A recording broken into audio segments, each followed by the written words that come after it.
Մալաթիայում վարձակալված այս փոքրիկ սենյակում չորեքշաբթի արդեն քնել էին պատրաստվում Հունանն ու Զինան, երբ ազգային ժողովի ամբիոնից Նիկոլ Փաշինյանը հայտարարում էր, թե թոշակները 20,000 չէ, 1 միլիոն դրամով է բարձրացրել։ Ոչ թե 10,000, 100,000, 200,000, 500,000, 1 միլիոն։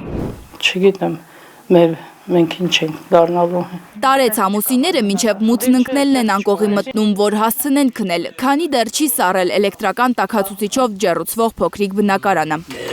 Այս գիշեր -6-ի է հասել ջերմաստիճանը դրսում։ Իմ կնգանը պենսիան, իսկ տանը վարձել չստացվում։ Հունանն այս ամիսել է տանտիրուհուն խնդրել, որ լույսի ու գազի փողը իրենց փոխարեն վճարի, մինչև իրենց ձեռքը կոպեկ ընկնի։ Այս ամիս տան վարձը տալուց հետո ձեռքներին 40,000 դրամ է։ Ամբողջ ամսվա համար ճաշացու ու դեղ պիտի առնեն։ Զինան արդեն ցուցակ է գրում։ 2 օր չոժեմ դեղարիմ ասում լա, պենսիան ստանամ պիամ դեղարիմ լե։ Տնից մոտ 100 մետր է հեռու ամենամոտ դեղատունը։ Բայց Հունանի հիվանդ ոտքերով կես ժամվա ճանապարհ է։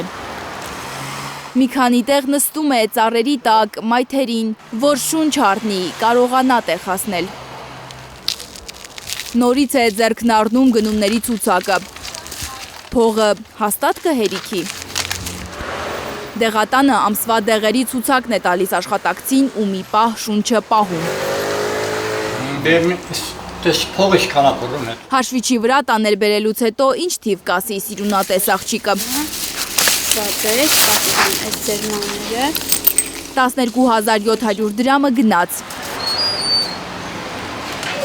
Ձեռքին մնացած գումարով սուպերմարկետում փորձում է անգամ չնայել այն ապրանքների կողմը, որոնց վրա կարմիր կամ դեղին պիտակներ չկան։ Միայն այդ գույների տակ են զեղչված ապրանքները։ Ձավարեղեն, մակարոնեղեն, ձեթ, լավաշ ու թթվասեր է Հունանի զամբյուղում։ Ուտելու մի քանի անհրաժեշտ բան էլ ու